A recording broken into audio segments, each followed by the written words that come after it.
ang kapatawaran ng sagkatauhan. Kaya siya'y marapat lamang tawaging ina ng pag-asa. Kaya anong inaasahan sa bawat isa sa atin? Ang maging tagadala rin ng pag-asa nito na walang iba kundi si Jesus. At para tayo maging tagapagdala ng pag-asa ito na walang iba kundi si Jesus, kinakailangan tayo maging katulad din ni Maria upang maisilang si Jesus. At ano po ba yung napakagandang katangian ni Maria?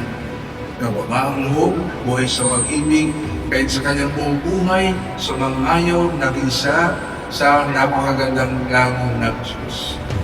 Kaya, ito rin ang inaasahan sa atin, na ang buong buhay natin ay maging laging pagsang-ayon sa kalooban ng Diyos at pakikisa sa kanyang magandang lango. At sa konkretong pamamaraan, paano natin maisasagawa ito? Sa buhay natin ngayon, ang dami nang nawawala ng pag-asa. Hindi mo ba? Nalilito, nagugulo, nawawala ng pag-asa, pinag-ihina ng loob. At tayo, natagadala ng pag-asa ito katulad ni Maria, ang magpapabago sa kanilang buhay.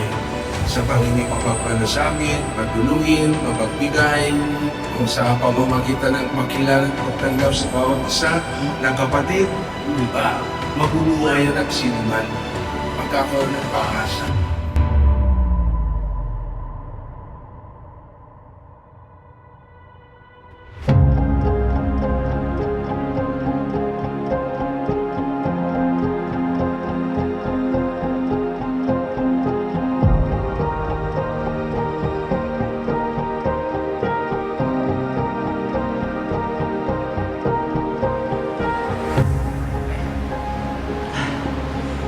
Sa dami ng pinagdaanan ko, parang iraos ko ang aking humanidad sa mga tao na nag-asawang tumulong at sumuporta sa akin.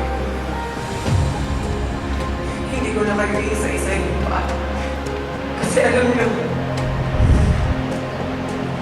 kung gano'n ako nagpapasalamat sa inyong lahat,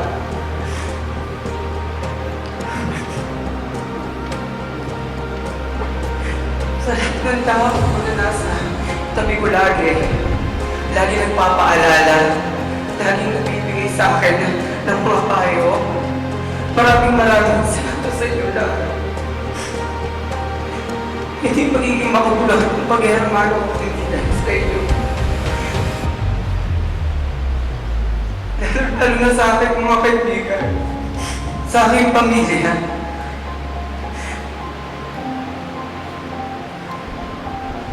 Maraming salamat sa inyo lahat.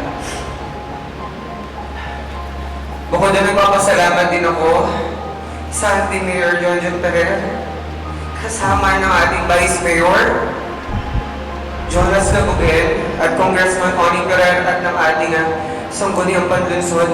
Maraming salamat. Ipinaramdam niyo po sa akin kung gaano akong ka-importante ngayong araw na to. Maraming salamat po sa inyong lahat. Pati sa akin mga kaibigan, hindi ko malilimutan.